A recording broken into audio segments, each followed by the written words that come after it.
Hello guys, কেমন আছো সবাই? আজকে চলে আসলাম বিকেল বিকেলে ব্লগ করতে। আজকে নাকি আমাদের এখানে ভলিবলের প্লেয়ার আসবে। এখানে আমি ব্লগ করবো, একটু দেখবে আমাদের এখানে কিভাবে ভলি খেলি।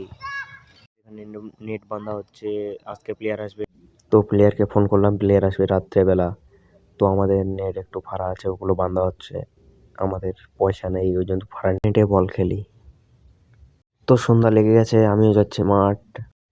বিকেলে ভলিবলের কথা শুনে আমি মোবাইলটা বাড়িতে রেখে বিকেলে ঘুরতে গিয়েছিলাম, তাই জন্য আমি বিকেলে আর ব্লগ করতে পারিনি, মোবাইলটা বাড়িতে রেখে গেছি। বলতে বলতে আমি মাঠে এসে গেলাম। মাঠ যেয়ে দেখি আগুন পোয়েল লাগছে, সবাই লাইট টাইট লাগালাগি নাই।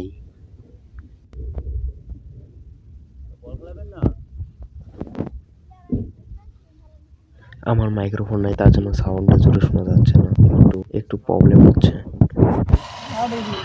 হ্যাঁ গাইস, প্লেয়ার আমাদের ঠকিয়ে দিল। তো আমি একটু বাজারে গেছি, বাজার থেকে এসে মাঠে আসলাম। মাঠে এসে শুনি প্লেয়ার আসবে না।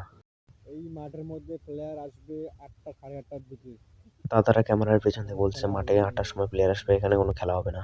দাদারা ঠিকই বলেছে, 8টার সময় চালু করলে মাত্র 9টা 10টা 2 ঘন্টা খেলা হবে, এই সময় খেলা হয় নাকি?